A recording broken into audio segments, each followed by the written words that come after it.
में मौजूद है शराजी साहब, माशाल्लाह सीनियर सहाफ़ी हैं, हमारे बड़े भाई हैं जनाब। ये बीमार थे और आज हम इनकी बीमारदारी के लिए आए हैं कि माशाल्लाह, और इनको मुबारकबाद देने आए हैं कि अल्लाह ने इनको सेहत दी है और इस पर हम मुबारकबाद देते हैं। जनाब शराजी साहब, अल्लाह तुहानू जनाब सेहत तंदुरुस्ती दे जब माशाल्लाह, और मुबारक हो तुहानू, अल्लाह ने नवी जिंदगी दी है जनाब तुहानू। सबसे पहले तो मैं अल्लाह तबारक तआला की ज़ात पाक का शुक्र अदा करता हूँ जिसने मुझे इतनी बड़ी मुसीबत से निजात दी और सेहत व तंदुरुस्ती अता की।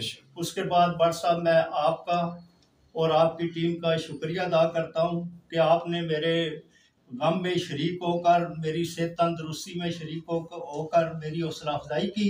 अल्लाह तबारक तआला आप पे और आपकी टीम पर अपनी रहमतें और करम फरमा। आमीन जी, आमीन जी। मैं यहाँ पे कहूँगा जी कि ये मुसलमान होने पर हमारा फ़र्ज़ है कि हमारा कोई बीमार भाई हो और उसकी बीमारदारी करने जाएँ। अगर हम सुबह जाते हैं तो शाम तक फ़रिश्ते हमारे लिए दुआए मग़फ़िरत करते हैं। अगर हम शाम को जाते हैं तो सुबह तक, अगर सुबह जाते हैं तो शाम तक।